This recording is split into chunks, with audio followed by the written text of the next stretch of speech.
ஒரு கொடூரமான கேம் ஒன்று ஆடினேன் கைஸ். ரேட்டிங் வந்து பார்த்தீங்கன்னா ஒரு புதுசுன்னு நினைக்கிறேன். அதனால தான் அந்த கொஷின் மார்க் இருக்குது. இது வந்து லீச்சஸில் ஓகேங்களா.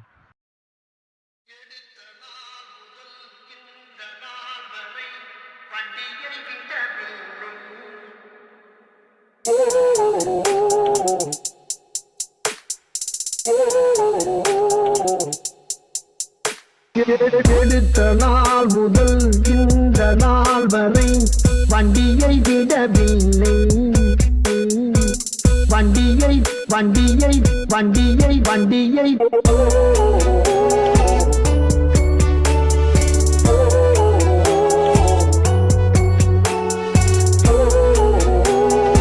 எடுத்த நாள் முதல்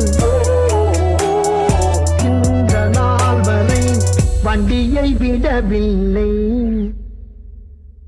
இரவாளன்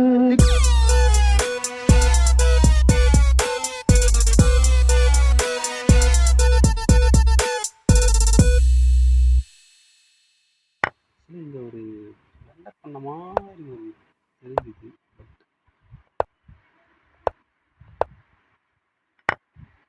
இங்கே நான் தான் என்டர் பண்ணேன். கடுமையான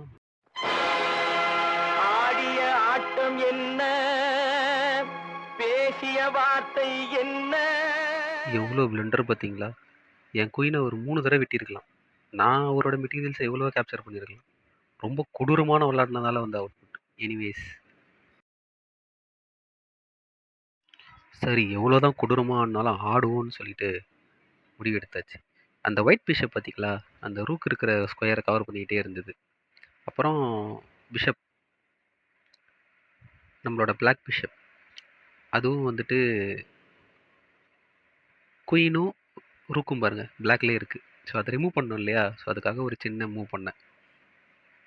இப்படி வந்தேனா, ஸோ அவங்களோட குதிரையை அட்டாக் பண்ணுறேன்னா அவங்க மூவ் பண்ணாங்களா. இங்கே தான் வந்து பார்த்தீங்கன்னா அவர் புதுசாக விளாட்றதுனால மிஸ்டேக் பண்ணிட்டார்.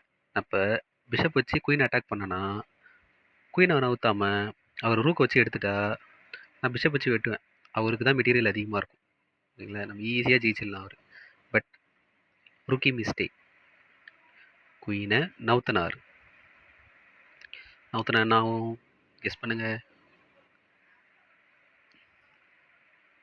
S, நவுத்தினா checkmate. ஸோ இப்போ நவுத்துவார் பாருங்க.